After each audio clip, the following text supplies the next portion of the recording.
Hello, world. Today is Friday, July 31, 2026, the last day of July. This is a sideshow. I'm Theodore Parker, coming to you from the East Coast of the United States, Lexington, Kentucky.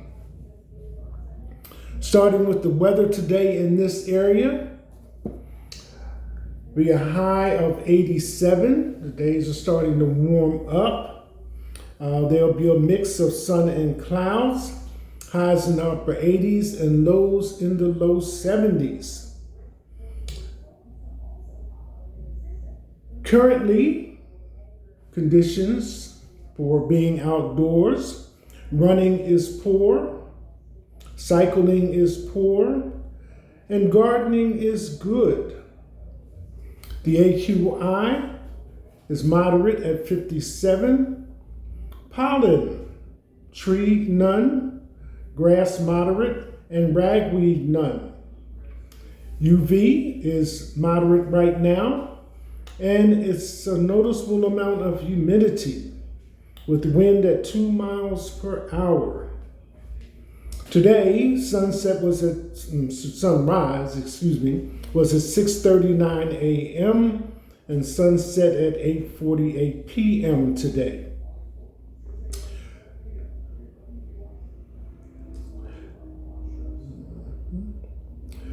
So, severe storms likely Saturday, 2/3.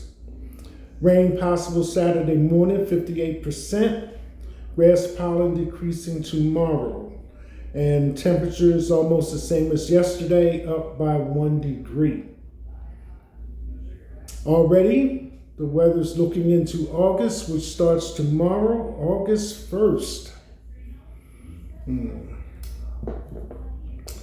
I just realized that with August having 31 days on the calendar, that this month has been kind of chock full of events.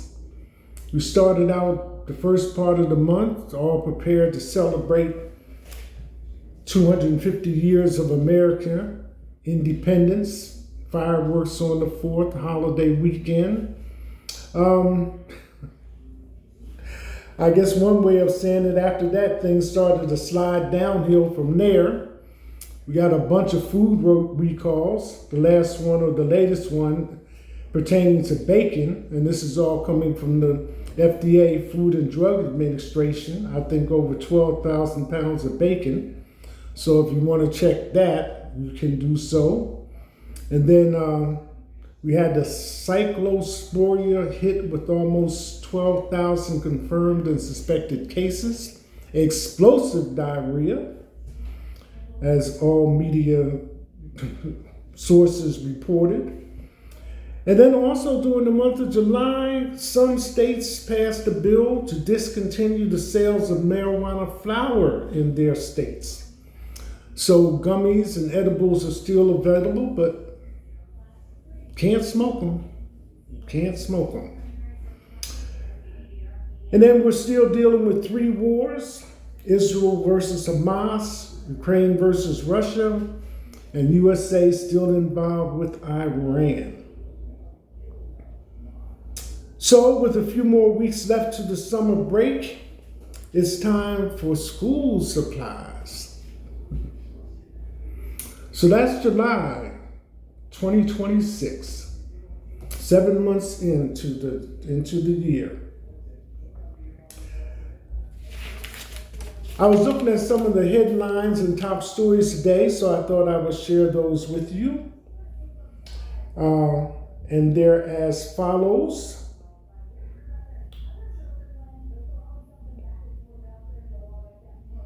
Get this list in order here.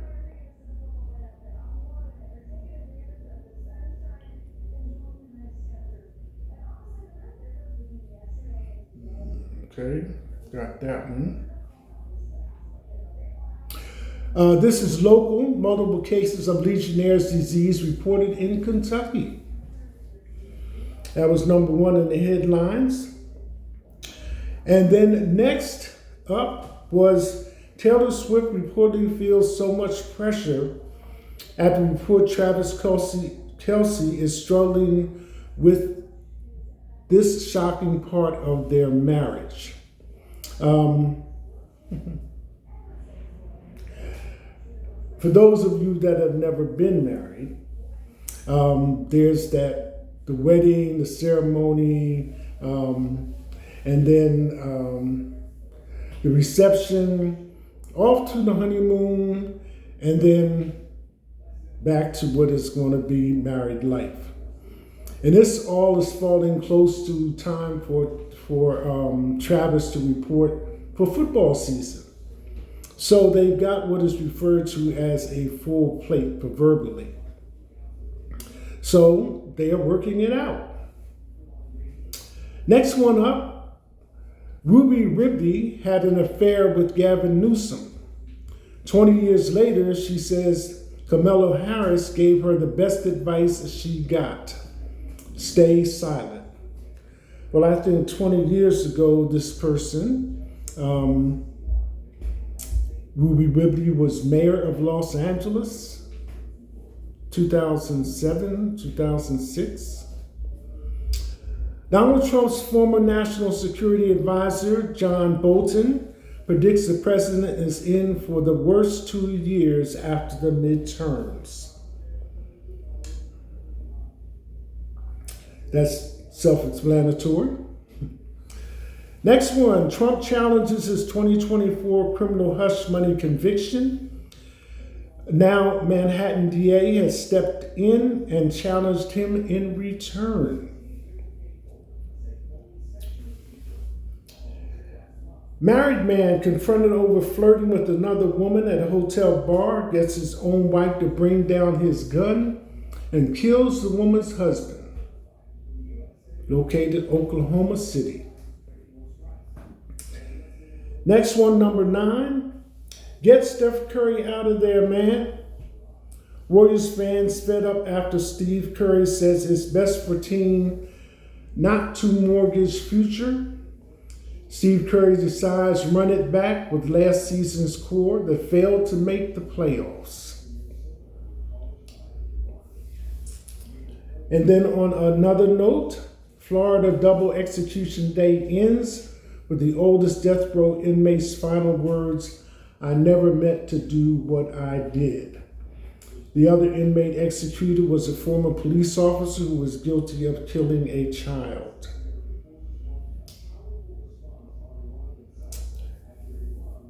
And number 11 in the headlines, fear is a terrible guide. Therapist Raquel Hopkins says Nolan Wells' case should prompt parents to choose wisdom over fear. Just to kind of epitomize that,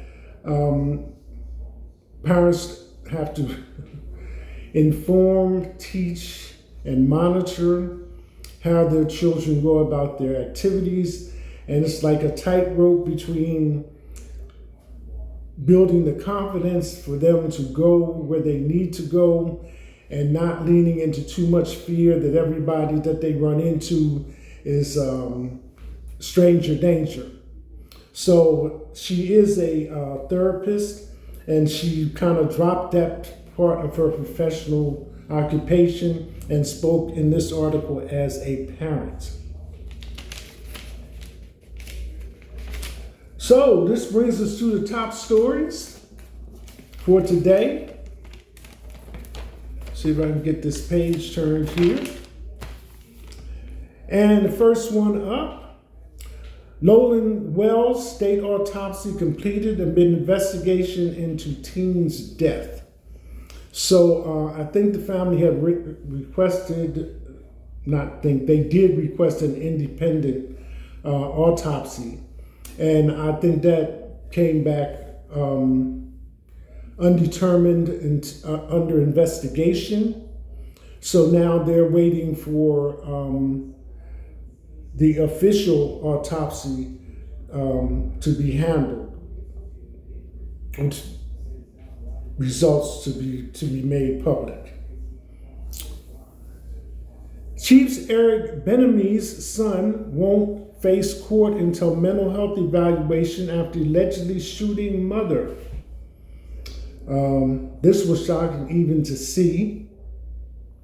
Apparently there was mother and son at home, and some type of disagreement ensued, and a handgun got involved. But according to the article that I read, he turned to leave, and apparently at the doorway, or as he was leaving, he turned and fired a couple of shots and struck her in the chest and I think in the leg. So she has been admitted to the hospital with GWS, gunshot wounds.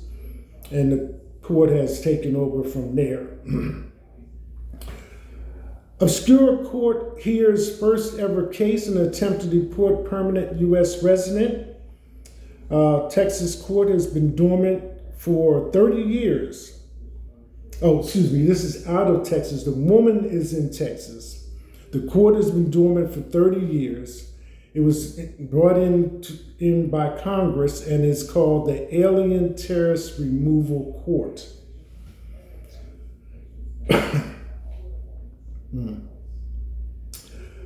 Next one in the top stories.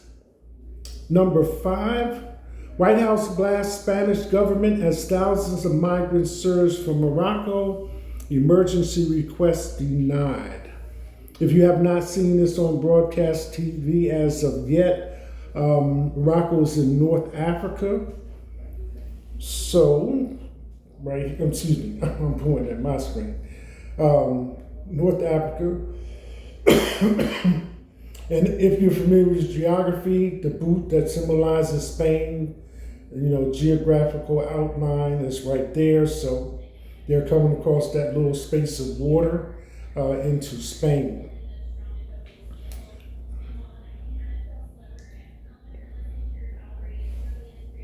Next one, number 6, State Department map of Africa mislabels every country at AIDS conference.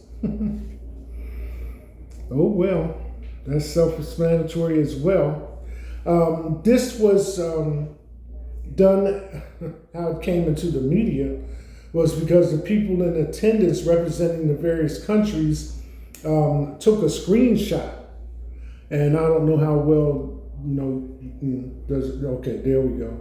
Can kind of see that it was a screen that's displayed on the monitor for everybody in attendance to see. So that's how that went.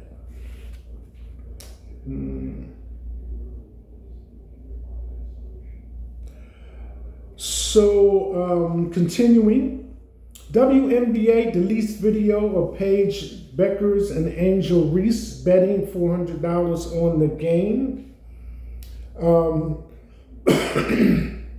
Excuse me, this came from NBA, from the NBC News. And the game in question,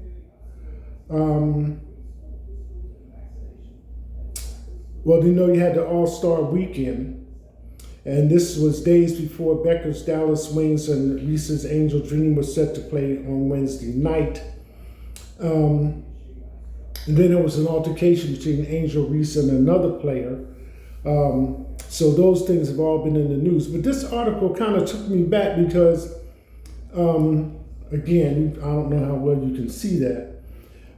Comparing Angel Reese to the player that she's standing next to, took me over here in Kentucky a few years ago. I think 2016 season when Kentucky was playing LSU and Angel Reese was still a member of LSU. They came to Kentucky and stayed at the Hyatt Hotel. And you'll see the reason for my story in a few minutes. And at the time, I was working for a company that did event staffing. So the team had reserved a conference room in the Hyatt Hotel for them to have breakfast and talk about whatever it is they needed to talk about. So I happened to draw that assignment, and I was there doing eggs to order, omelets specifically. So at the time, I'd never met Angel Reese personally, and I had not seen her up close. And when the whole team came in the room, and they had various equipment around the room and so forth and so on, and she stepped up to place her order. Kind of like the first thing I thought was, you seem a lot taller in the movies or on the TV screen, you know. And I guess it's because I'm stereotyped by the NBA to kind of associate height with the position. You know, you got the center, you got the forward, and then you got the guards. And it struck me whenever you see video of her moving that the angle presents her as having, you know, the height that kind of goes with the position as you would imagine it to be in the NBA. But she's not really that tall. But she, you know, so all that kind of came back to me in a flash. Angel, please don't take this the wrong way. It's just happened to be a real thing. I was the guy in the corner on the egg station, and the team got, you know, kind of pressed for time for everybody to eat, so I had to bring somebody else in. But I was doing omelets that day. And way of explanation for that is for a long time, I carried a certified food service manager designation, which is another fancy way of saying chef, and sous chef in particular. So like I said, I had that assignment for that day at the Hyatt. But the transition from LSU to WNBA, it's been wonderful watching you play. Next one in the top stories. Feds issue warning to local water systems after Minnesota incident. Cyber attacks to 30 water plants. That's another one that speaks to itself. Number 9 in the top stories. Falcons announced defensive coordinator Jeff Ulbricht's wife, Christina, died after battle with cancer. Jeff Ulbrich is the Atlanta Falcons defensive coordinator.